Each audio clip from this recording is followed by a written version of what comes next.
Have you ever thought about what number is better than 25? 25. It's probably 26.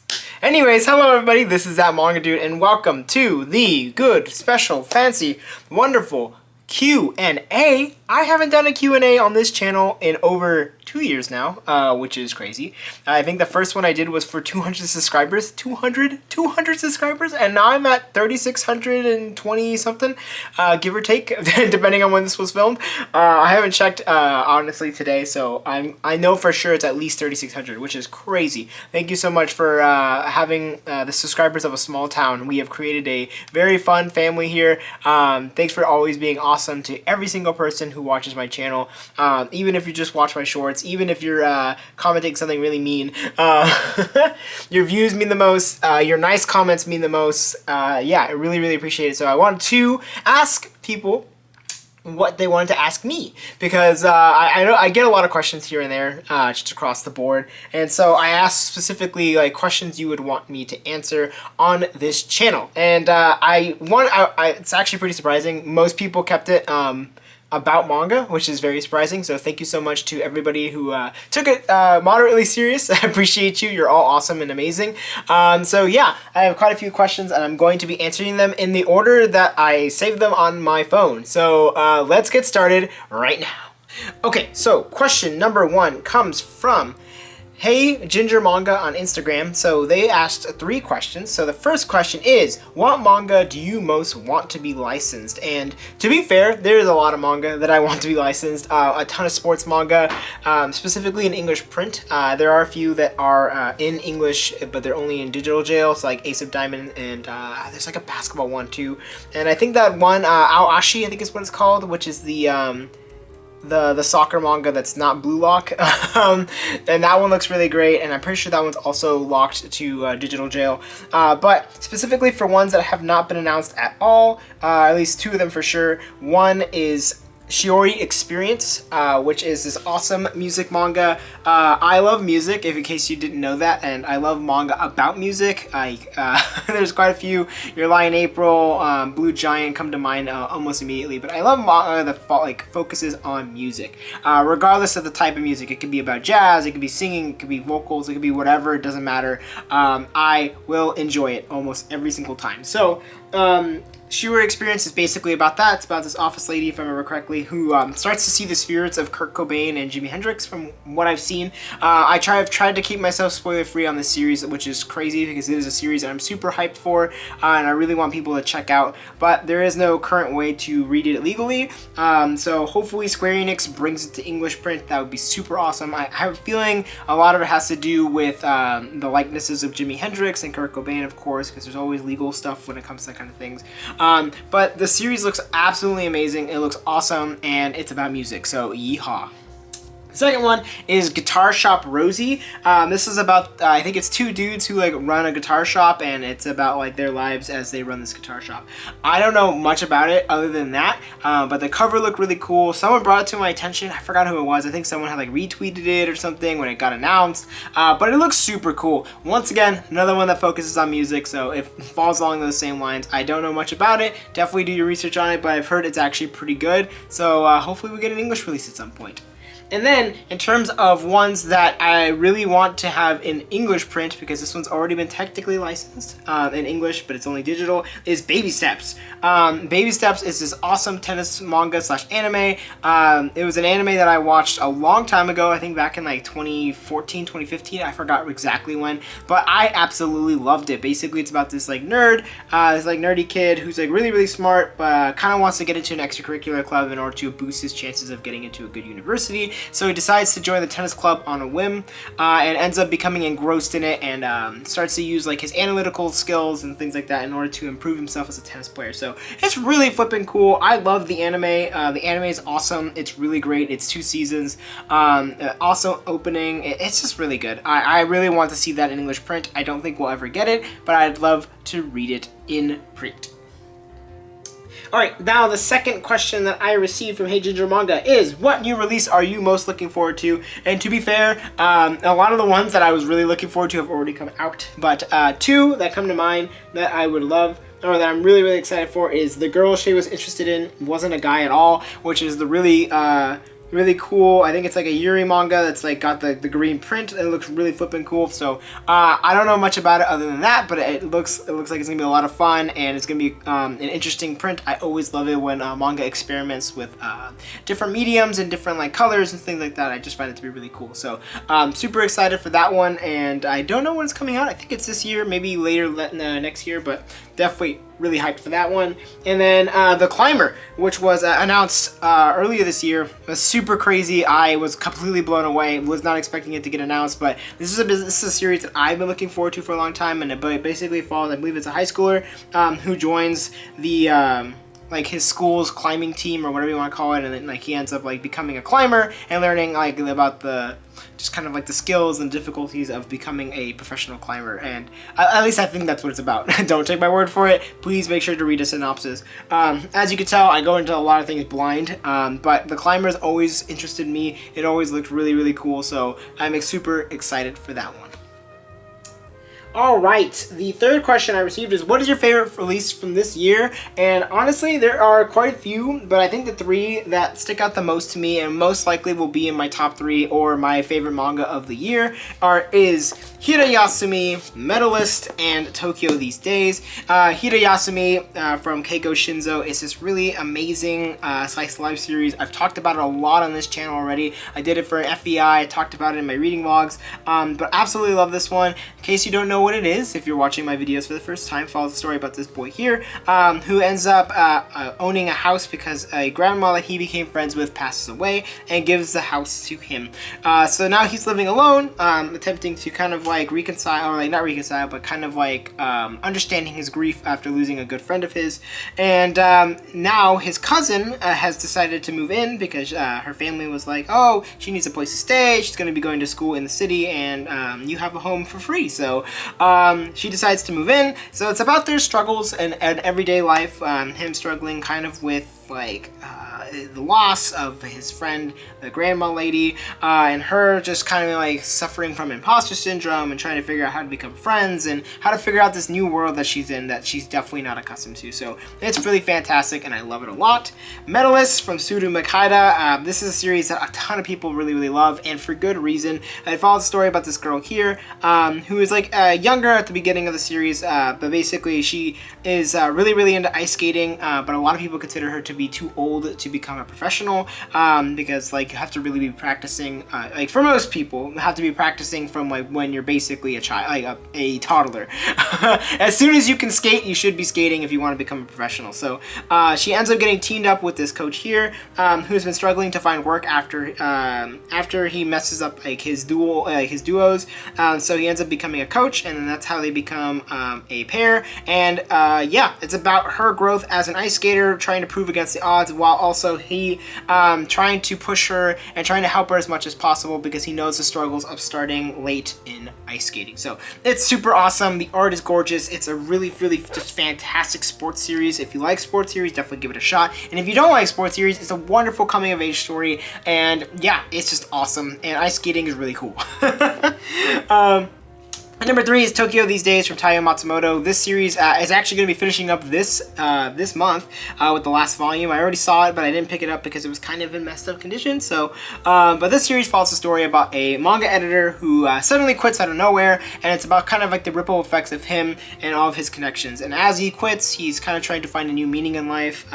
He's attempting to get rid of manga at first, but then he kind of discovers that he wants to create kind of a anthology series with all the manga that he used to work with. So it's about him reconnecting with all these people and watching their like thoughts about manga nowadays, because all of them are a lot older, and it's just a really great series. I love it a lot. It's very existential. There's a lot of really great moments. The writing is fantastic. Taiyo Matsumoto, as usual, is pulling out his super killer art with some really awesome ink washes to come in as well. Really awesome color pages as well. It's just very good. I really like this series, and overall, these three are fantastic, and if you were to pick up any of these, I think you would have an absolutely wonderful time.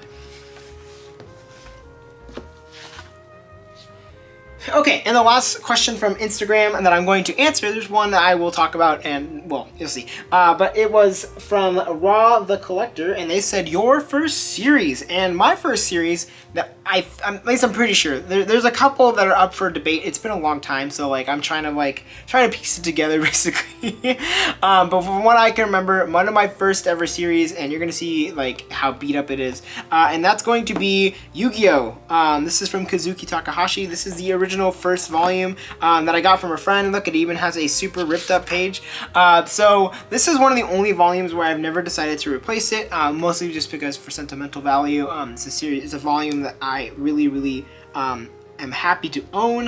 One of my friends, his name is Conrad, from a long time ago, decided to give it to me because he didn't want it anymore. And ever since, it's kind of started my collection like that. Love this series super duper much. I love Yu-Gi-Oh! I've talked about it at length in its own video, which I'm tempted to redo because I feel like I wasn't where I wanted to be when making videos at that time. But Yu-Gi-Oh! is a series that's has been a staple of my collection for a long time, and I've had this volume for as long as I can remember. So it was either this or maybe Full Metal Alchemist, maybe Shaman King. I'm not 100% sure, to be completely honest, but I do know that this was one of the first volumes and first series that I did start to collect for. And then the last question that I'm not going to do is someone asked if I was going to do a face reveal on YouTube, and I am not going to do that, so apologies. I just prefer not to have my face, at least I'm not comfortable with having my face visible in videos just yet or ever. We'll see. Maybe I'll change my mind sometime down the line, but as of right now, I'm not going to do that. Alright, coming into our second part, these are the from my Twitter DMs, my Twitter comments, as well as my YouTube community comments. So first one decided they wanted to be anonymous, but they asked if I think you remember you saying your shelves are custom. Would you share rough dimensions and wood types used? Well, to be honest, I don't completely remember. I don't actually know what the wood is. I do have the sizes though. The shelf size is 94 inches by 32 inches by 5 inches. So give or take, that is the measurements for my bookshelves. They were custom made, so I have no idea what the wood is. And I forgot to ask my dad, who's the one who actually ordered them, as to what they were. So that's on me. I apologize, but that's about as good as it's gonna get. They are very large. So they're like inches from the roof, or from the ceiling, excuse me. So they were made specifically so that they could fit in just about any legal home size. All right, coming up next, let's see. Hi Manga Dude, I have a couple questions for your upcoming video. I'm curious if you could name your top manga that has the best artwork but worst writing, and vice versa. Your top manga for the best writing and worst artwork. Okay, so this one was very interesting, and I don't know if I'll get any flack for this per se, but the manga that I think has the best artwork but the absolutely worst writing is going to be Platinum End from Sugumi Oba and Takashi Obata. I just feel like this series was a huge miss on Oba's part, which isn't saying much because Oba isn't necessarily the best writer. I think Death Note was really good until a certain point. Bakuman is pretty solid for most characters, but there are definitely some huge problems with the female characters, especially just feeling very objectified and very simple-minded. There isn't a lot of build-up for most of them. There's only like one or two that I would consider to be at least decent, but yeah, for the most part, they are not great. And Platinum End, I think, is just like the most chaotic mix of what the hell is going on. Takashi Obata obviously is killing it as usual. These covers are absolutely gorgeous. The manga looks wonderful. There's some really great art just across the board, but man, this story becomes really bad at the end of it. I think it really nosedives about halfway through the series, and I think it's one of the worst endings that I've seen from Oba by far. Yes, worse than Death Note if you consider Death Note's ending to be bad, but yeah, I can't say much else about it. It's probably one of the worst series that I own in my collection, and I just choose to own it because of I just want to own all of Takashi Obata's work. So this is not because I actually like this series. I own it because I like Takashi Obata. And then in terms of the best writing but the worst art, this one might get me some flack, and that is Mob Psycho 100 from 1. I really don't like the art for this series. I like it. The anime, I think the anime has really great art, but there's just something about it that it just, I just really don't like it, and at least in terms of the art. But man, the story is fantastic. It's super well written across the board. You always want to be like rooting for Mob because he's such a lovable character, and all the characters tend to be really lovable. But yeah, it's definitely, I don't know, the art really takes it away from me. But I love the anime as well. I think the anime really did this series justice, and yeah, that's about as much as I can say about that. Alright, next question is, what's your current favorite manga for each major genre, which they put shonen, shoujo, romance, slice of life, etc., and which would you recommend the most from this list? So just to bear in mind, demographics and genres are not the same. So just, shonen and shoujo are not technically genres, at least for, I would say, people who consider, or what people consider genres, because shonen is basically like what magazine it was placed in and who it is targeted and made for. So I'm going to be doing, based on your first two, so I'm going to be talking about my favorite series in each demographic. Currently, I won't be talking about every genre because I feel like that could be a completely different video. There are so many genres that I could tackle, and it would just be too difficult to be able to do in this kind of video. So I'm going to tell you my favorite manga from each demographic right now. So let me pull those out really quick. Let me get my list out real quick too, because I have this written down. Let's see. Where is it? Oh, there it is. Okay. So from shonen, I have 4 series. Yes, you heard that right. 4 series, and that is Sakamoto Days, Dan Dan, Blue Exorcist, and Akane Banashi. I love all these series for completely different reasons, and they're all just a little bit different. Sakamoto Days is an absolutely ridiculously fun action series. It's basically about assassins, and this retired assassin is brought back into the assassin world. It's super fun. If you want something that's just loony, but really cool and action-packed, Sakamoto Days is amazing. Dan Dan from Yukinobu Tatsu is a remarkable comedy action series following a story about these 2 kids here, Momo, and I always forget the boy's name. But basically, she believes in ghosts and spirits and doesn't believe in aliens, and he doesn't. He believes in aliens but does not believe in ghosts. So they bet each other. They're like, "Oh yeah, how about you go to this place and see what happens?" And lo and behold, they both exist. So they have to now deal with it while also developing friendship and relationship with one another. It's a wonderful series. I love it a lot, and it keeps getting better and better. It's also absolutely ludicrous and insane at all times. There's so many rooms of or so many out of context panels that are hilarious if you have no idea what's going on, because you're just like, what is this? But just everything makes sense in context for the most part. So I love the series just as much. Blue Exorcist, Kazue Kato, love this one. I talk about the series all the time. It's one of my top 10 manga series of all time. Lovely, wonderful, follow the story about Rin, who is the son of Satan and basically has the ability to summon this blue flame. And it's about him attempting to become an exorcist in order to defeat his dad and to defeat all the demons. So it's remarkable. It's such a it's so good. Probably some of the best character writing you're going to find in a shonen, at least in my opinion. And yeah, has some absolutely remarkable art. And last but not least is Akane Banashi from Yuki Suenaga and Takamasa Moe. I do not have the first volume because I did not want to climb up to the top of my bookshelf, so I grabbed the closest volume that I have, and that's volume 7. But this is a remarkable series following a story about this girl here, Akane, who is working to become a famous, or become a Rakugoka, I think is what they're called. Basically someone who participates in Rakugo storytelling, which is a Japanese specific type of storytelling. It's really fun. It does a really great job of helping you to understand and digest Rakugo without having to be Japanese, which is always just, it's just so impressive on the lettering and the translators. It's a very great series. Wonderful characters, really good art, some great surreal moments, and some just wonderful times to root for people. It's a hardcore, low-key sports series, and I love it a lot.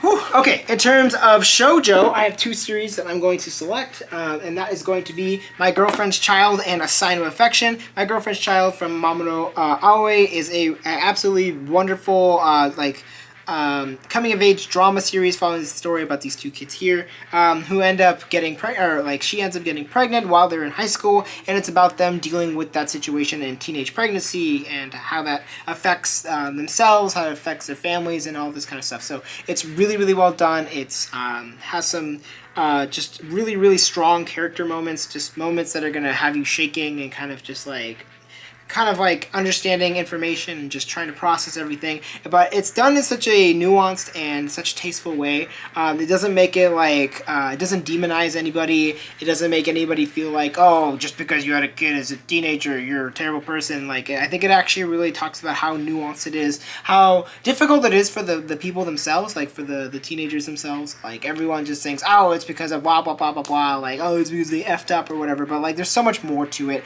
and I think My Girlfriend's Child is really, really good at explaining that. Sound of Affection is a really great romance series by Sue Morishita. Had a very, very popular anime come out recently, and follows the story about these two here. This girl is deaf, so she uses sign language in order to communicate, and meets this guy with the silver hair, and of course they end up hitting it off, become friends, and then wham bam, they join a relationship. Wow. They become a couple, and it's really adorable. It's very well written. I love this series. The visuals are great, and yeah, I'm a little bit behind on this one, but this was probably one of the two. These are the two shoujo series that I've been reading that I think are the best. All right, in terms of these are my seinen selections. So I have two. That is going to be Wand Dance and Medalist. So you saw Medalist. I already talked about Medalist, so I'm not going to talk about it again. But Wand Dance from Coffee. I love this series. I've talked about it at length on this channel. I have its own video. I have it in like basically a bunch of my reading logs. If you haven't heard me talk about Wand Dance, you probably haven't been watching my videos, to be honest. But this is a lovely, beautiful piece of work from Coffee. Follows the story of this guy here who suffers from a stutter and is struggles to communicate with people in order to get his point across. He always kind of just gets dragged around, and he's wanted to be able to communicate better in order to talk about himself and be able to speak for himself instead of other people speaking for him. So he sees this girl named Wanda who ends up convincing him to join the dance club, and it's just really, really good. I love the dances. I love the music's choices. I love the art. I love all the storytelling bits. They're all really, really great. It's just a remarkable series, and it's one that I can't put down, and it's one of the series that I have to pick up as soon as those volumes come out. And last but not least, we have for Josei, it's Nina the Starry Bride from Rikachi. This is a really, really good one, but basically follows the story of this girl here, who is an orphan and ends up basically getting kidnapped and becoming this long-lost princess, becoming the princess of this kingdom because the previous princess had died in an unfortunate accident. So now she has to take over for her. It's actually a really interesting political thriller, romance series. It's very, very good. I'm a little bit behind currently, but honestly I really need to catch up because it's got really, really good art, some great characters, a pretty strong story across the board. It's definitely kept me hooked. I'm just lazy and not buying volumes, so definitely will need to keep picking this up. And now, in terms of that second part of that question is, which of these would I highly suggest you read? And to be fair, I think Wand Dance, My Girlfriend's Child, and probably to be fair, I'm going to say Akane Banashi. I think these three are very, very good. I think they are very different from one another, but just remarkable pieces of fiction. I think you should just give them a shot because they're really, really good. Okay, these ones, I forgot to save the screenshots for these, so I'm just going to read them from what I remember. If you could read any series that is out of print, what would it be? And I have two. So there's one that's Ultimate Muscle, which I would love, excuse me, Ultimate Muscle, which is a old Shonen Jump series, also known as Kinnikuman in Japanese. It's a series that I think people have seen the anime for, and it released in English a long time ago, and it's been out of print for a very long time, but I'd love to read that series and be able to collect it. And the other one is City Hunter, which is a shonen series from back in the day. It was printed by Raijin Entertainment here in America, but we haven't seen that publisher in a very long time, and I just really think City Hunter is so cool, so slick. I really like those kind of 80s neo-noir series, so I've been really, really excited to check that out at some point. I've watched a couple episodes of the anime and thought it was great, so I would love to see that manga come back in English. I don't know if we would ever, but it would be awesome if we did. And the second one is my 2 Holy Grail series, which series is complete, and one that I'm trying to complete. So my Holy Grail series that I own completely is the original Shaman King Shonen Jump print. I have all 32 volumes. They're all my original purchases, all my original prints. So they're all from back in the day when I was buying them. It's one of my favorite series of all time. It is my favorite series of all time, excuse me. And I'm just so happy to own that series, and like seeing all the people being like, "Wow, I can't believe you have the original Shonen Jump series," and I'm like, "Oh yeah, I mean, I guess," but I just really love it. I think the volumes themselves are great. Nothing against the Kodansha ones, but I just prefer the single volumes over the collected omnibuses. So that's just a personal taste thing, and love that I have them all. And yeah, it's just great to have them. And then, in terms of the ones that I'm looking to complete, Ice Shield 21 and Yu-Gi-Oh! Millennium World. Yu-Gi-Oh! Millennium World, I'm missing the last volume, and I will be done with that series. So it's one that it's been killing me that I cannot find in good condition. It's super rare from what I can find. I just don't want to spend more than 20 bucks. I know, if I'm looking for an out-of-print series, you have to be a little bit more flexible and that kind of stuff, but I just don't want to. And then Ice Shield 21, of course, a lot of people know about it. It's the football series, and it's one that people have been requesting Shonen Jump to reprint for the longest time because it's a very, very fantastic series. I'd love to have it in print again so I can get those last like 12 to 13 volumes that I'm missing. And then, I forgot that somebody had asked that second question, so for the same person who asked the best artwork worth writing, this one is, what is your top 3 favorite weapons, either real or fictional, you have countered in a manga? And this was actually genuinely a hard question. I had to really think about this as to like what I would consider personally. So, these are not in any particular order, but I would say one is Zabimaru in Shikai form from Bleach. I think it's a really cool sword. I just love like that it like is segmented. It like can like flex out. It looks super cool. It's Renji's weapon, in case you're wondering. Next, I would say is Basontou, which is Tao Ren's weapon in Shaman King. It's a super cool like long like lance looking thing. I know it has an actual name, but they call it Basontou in the manga and anime. So it looks really great. I think it's just a super cool looking weapon. And last but not least is Samehada from Naruto. That's Kisame's really, really cool, like, shark sword. I just think it's so ridiculous, but super awesome. Kisame is my favorite character from Naruto, so I just kind of had to choose it. I think it's just a really, really cool looking weapon.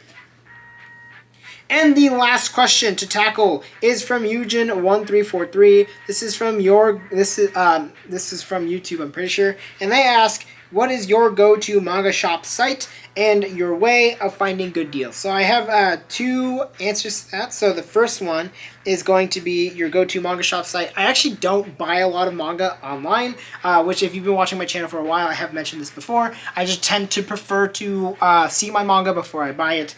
But my go-to manga shop site when I do buy stuff online is Mary Manga Co. They are kind of like an indie online bookshop. They're really, really great. They have they're not necessarily the fastest in terms of getting your books to you, but they will always come in very good condition. They have really good customer service, and they always have great deals like all the time. So if you're looking to buy digitally or buy online and get manga physically, definitely give Mary Manga Co. a shot. They are great. And then in terms of your way of finding good deals, so I'm just really, really chronically online. So I just tend to see people like posting about it, like, oh, Barnes & Noble's got a sale. Oh, you know, Books A Million's got a sale. But in terms of using Twitter, there is one specific person, his name is Manga Alerts. He's on top of it almost all the time. He'll have like new releases, he'll have deals, he'll talk about Amazon, he'll talk about basically all the big deals across all of the online stores, all of the in-store stuff. So if you want like someone who's constantly posting, definitely give him a shot. He's great. And then typically, I wrote this. Typically, I'm just super patient with older series, and I'm consistently checking out used bookstores, comic book shops, manga stores in my area, because you never know what you might find. Which is 100% true. Like, I think I think the secret to buying books and buying manga, especially like older series, is just be patient. Because the market's always fluctuating. You never know what's going to change. Go check out every like used bookstore you got. Some will have absolutely nothing, which is totally okay, and other ones will totally blow you away. I found some really awesome manga deals at some totally inconspicuous places, especially when I go back home up north. So yeah. That's going to be it for the Q&A. Thank you to literally everyone that asked a question. I will be putting the names of the people I forgot to screenshot your comments, but I know you asked them, and so I'm going to make sure to put those when I'm asking those questions. So thank you so much. Thank you to H-Field for your good old-fashioned membership. I appreciate it. And know that if you are a member, you get these videos early, and you might get videos that are only for members. Isn't that super cool? Wowee! So please support me if you can, excuse me, if you want to support, please, if you can, that'd be awesome. If you don't, that's totally okay. Likes, comments, and subscriptions are just as good. Those mean so much. They help push me in the algorithm, and they help other people join this awesome community that we've created. So thank you so much to everybody that does that. And you know what to do. You can like, you can comment, you can subscribe. Those are all amazing things. Like I said, join the membership if you can, if you want. You get videos early. You can be a cool supporter. So yeah, that's going to be it for this video. I will see you in the next one.